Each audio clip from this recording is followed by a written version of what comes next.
ತಾಲೂಕಿನ ನಂದಗಡದಿಂದ ಬಿಡಿ ಸಂಪರ್ಕಿಸುವ ರಸ್ತೆ ಸಂಪೂರ್ಣ ಹಾಳಾಗಿದ್ದು ಸಂಚರಿಸೋಕೆ ಆಗದ ರೀತಿಯಲ್ಲಿ ಗುಂಡಿಗಳು ಬಿದ್ದಿವೆ. ರಸ್ತೆ ಇಷ್ಟೊಂದು ಹಾಳಾಗಿದ್ರೂ ಲೋಕೋಪಯೋಗಿ ಇಲಾಖೆಯಾಗಲಿ ಜನಪ್ರತಿನಿಧಿಗಳಾಗಲಿ ಇತ್ತ ಗಮನ ಹರಿಸ್ತಾ ಇಲ್ಲ ಅಂತ ನೇಗಿಲಯೋಗಿ ರೈತ ಸುರಕ್ಷಾ ಸಂಘದ ರುದ್ರಗೌಡ ಪಾಟೀಲ್ ಆಕ್ರೋಶವನ್ನ ಹೊರಹಾಕಿದ್ದಾರೆ. ಖಾನಾಪುರದಿಂದ ಅಳ್ನಾವರ ಕಿತ್ತೂರು ಸಂಪರ್ಕಿಸುವ ಮುಖ್ಯ ರಸ್ತೆಯಾಗಿದ್ದು ಸದ್ಯ ಈ ರಸ್ತೆ ಸಂಚರಿಸೋಕೆ ಯೋಗ್ಯವಲ್ಲದ ರೀತಿ ಹಾಳಾಗಿದೆ. ಅಲ್ಲದೆ ಈಗ ಕಬ್ಬು ಕಟಾವಿನ ಸಮಯವಾಗಿದ್ದು ರೈತರು ತಾವು ಬೆಳೆದ ಕಬ್ಬು ಹಾಗೂ ಭತ್ತ ಕಟಾವಿಗೆ ಬಂದಿದ್ದು ಹಾಗೆ ಕಟಾವು ಮಾಡುವ ಫಸಲನ್ನ ಸಾಗಾಣಿಕೆ ಮಾಡಲು ಇದು ಮುಖ್ಯ ರಸ್ತೆಯಾಗಿದೆ. ಆದರೆ ಈ ರಸ್ತೆಯಲ್ಲಿ ಸಂಚರಿಸೋಕೆ ವಾಹನ ಚಾಲಕರು ಹಿಂದೇಟನ್ನ ಹಾಕ್ತಾ ಇದ್ದಾರೆ. ಇದರಿಂದ ರೈತ ವರ್ಷಪೂರ್ತಿ ಕಷ್ಟಪಟ್ಟು ಬೆಳೆದ ಪೈರು ಹಾಳಾಗುವ ಆತಂಕ ಕೂಡ ಎದುರಾಗಿದ್ದು ಈ ರಸ್ತೆಯನ್ನ ಆದಷ್ಟು ಬೇಗ ಸರಿಪಡಿಸುವಲ್ಲಿ ತಾಲೂಕಿನ ಲೋಕೋಪಯೋಗಿ ಇಲಾಖೆಯ ಕಚೇರಿ ಬೀಗ ಜಡಿದು ಪ್ರತಿಭಟನೆ ನಡೆಸುವುದಾಗಿ ಎಚ್ಚರಿಕೆಯನ್ನ ನೀಡಿದ್ರು. ಖಾನಾಪುರ ತಾಲೂಕಿನಲ್ಲಿ ಸುಮಾರು 2-3 ವರ್ಷಗಳಿಂದ ನಾವು ಹೋರಾಟ ಮಾಡ್ತಾ ಇದ್ದೀವಿ. ಇಲ್ಲಿ ಮೇನ್ ಇರೋದಂದ್ರೆ ರಸ್ತೆ ಪ್ರಾಬ್ಲಮ್. 480 ಕಿಲೋಮೀಟರ್ ರಸ್ತೆ ಇದೆ ನಮ್ಮ ತಾಲೂಕದ್ದು. ಹಿಂದೆ ಬಿಜೆಪಿ ಸರ್ಕಾರ ಇದ್ದಾಗ ಕೂಡ ಬೊಮ್ಮಾಯಿ ಅವರು ನಮ್ಮ ಖಾನಾಪುರ ತಾಲೂಕಿಗೆ ಬಂದಾಗ ನಾವು ಈ 480 ಕಿಲೋಮೀಟರ್ ರಸ್ತೆಗಳನ್ನ ಸರಿಪಡಿಸ್ರಿ ಅಂತೇಳಿ ಮನವಿಯನ್ನು ನೀಡಿದ್ವಿ. ಅದೇ ಪ್ರಕಾರ ಸಿದ್ದರಾಮಯ್ಯ ಸಾಹೇಬರು ಕೂಡ ಇಲ್ಲಿ ಬಂದಾಗ ಕೊಟ್ಟಿದ್ದೀವಿ.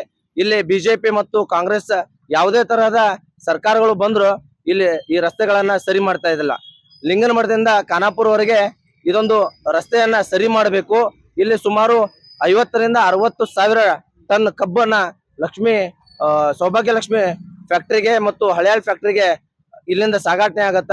ಆಮೇಲೆ ಈಗ ಇಲ್ಲಿ ನಂದಗಡದಲ್ಲಿ ಜಾತ್ರೆ ನಡೀತಾ ಇದೆ. ಖಾನಾಪುರ ತಾಲೂಕಿನಲ್ಲಿ ನಂದಗಡ ಅನ್ನುವ ಒಂದು ಇದು ಪಟ್ಟಣ ಇದ್ದಂಗಿದೆ. ಅಲ್ಲಿ ದೊಡ್ಡ ಜಾತ್ರೆ ನಡೀತಾ ಇದೆ. ಆ ಜಾತ್ರೆಗೂ ಕೂಡ ಖಾನಾಪುರದಿಂದ ಮತ್ತು ಕಿತ್ತೂರುಗಳಿಂದ ಗಾಡಿ ಬರ್ತಾವ. ಅವರಿಗೆ ಸರಿಯಾಗಿ ರಸ್ತೆ ಇಲ್ಲ. ಈ ವಿಷಯದ ಬಗ್ಗೆ ಸುಮಾರು 3 ತಿಂಗಳ ಹಿಂದೆ ನಾವು ಬಿಡಿಯನ್ನ ಬಂದು ಕೂಡ ಮಾಡಿದ್ವಿ. ಆಗ ನಮಗ ನಂದಗಡ CPI ಸಾಹೇಬರು ಮತ್ತು PWD ಅಧಿಕಾರಿಗಳು ಕಣ್ಣಿಗೆ ಒಂದು ಚೆನ್ನಾಗಿ ಕಾಣುವ ಹಾಗೆ ರೋಡನ್ನ ನಿರ್ಮಾಣ ಮಾಡುವಲ್ಲಿ ನಾವು ಯಶಸ್ವಿ ಆಗ್ತೀವಿ, ನಿಮ್ಗ ಮಳೆಗಾಲ ಮುಗಿದ ತಕ್ಷಣ ಮಾಡಿಕೊಡ್ತೇನೆ ಅಂತೇಳಿ ಆಶ್ವಾಸನೆ ನೀಡಿದ್ರು PWD ಅವರು.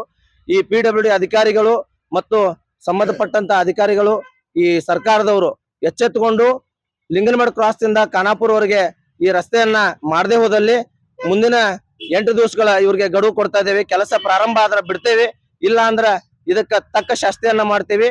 ಈ ಮುಂದ ಏನೇ ಆಗುಹೋಳು ಬಂದ್ರು ಈ PWD ಅಧಿಕಾರಿಗಳು ಮತ್ತು ಸಂಬಂಧಪಟ್ಟಂತ ಸರ್ಕಾರವೇ ಇದಕ್ಕ ಕಾರಣ ಆಗ್ತೈತೆ ಅಂತೇಳಿ ನಿಮ್ಮ ವಾಹಿನಿ ಮುಖಾಂತರ ಅವ್ರಿಗೆ ವಿನಂತಿ ಪೂರ್ವಕವಾಗಿ ಎಚ್ಚರಿಕೆಯನ್ನ ನೀಡ್ತೇವೆ. ಈ ರಸ್ತೆಯನ್ನ ಆದಷ್ಟು ಬೇಗ ಸರಿಪಡಿಸದೆ ಹೋದ್ರೆ ತಾಲೂಕಿನ ಲೋಕೋಪಯೋಗಿ ಇಲಾಖೆಯ ಕಚೇರಿಗೆ ಬೀಗ ಜಡಿದು ಪ್ರತಿಭಟಿಸುವುದಾಗಿ ಎಚ್ಚರಿಕೆಯನ್ನ ನೀಡಿದ್ರು. ಪ್ರಸನ್ನ ಕುಂಬಾರ್, KMM ಕನ್ನಡ, ಖಾನಾಪುರ.